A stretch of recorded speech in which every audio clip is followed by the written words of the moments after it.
Évangile de Jésus-Christ selon saint Matthieu. En ce temps-là, Jésus disait à ses disciples : « Écoutez ce que veut dire la parabole du semeur. Quand quelqu'un entend la parole du royaume sans la comprendre, le mauvais survient et s'empare de ce qui est semé dans son cœur. Celui-là, c'est le terrain ensemencé au bord du chemin.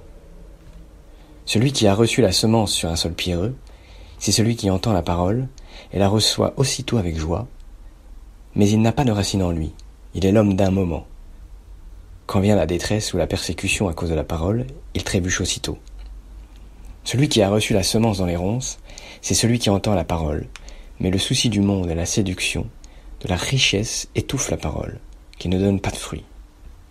Celui qui a reçu la semence dans la bonne terre, c'est celui qui entend la parole et la comprend. Il porte du fruit, à raison de 100 ou 60 ou 30 pour un.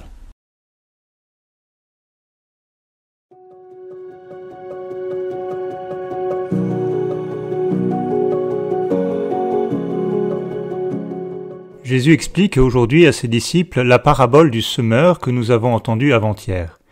Il précise ainsi explicitement que nous sommes nous-mêmes, dans notre corps, ces hommes et femmes dans lesquels la parole de Dieu veut venir habiter pour porter du fruit en nous et par nous. Ce faisant, Jésus nous renvoie encore à notre responsabilité. Il n'y a aucun doute sur le fait que la parole de Dieu a été déposée dans notre cœur. Nous l'entendons, nous la lisons, nous l'accueillons, ou au moins nous avons la possibilité de le faire. Dans notre cœur, cette parole déposée par Jésus peut trouver toute la disponibilité de notre générosité, mais elle peut aussi se heurter à toutes sortes d'obstacles. C'est donc à nous de libérer l'espace de notre cœur et sans doute notre disponibilité concrète pour effectivement accueillir et faire fructifier cette parole.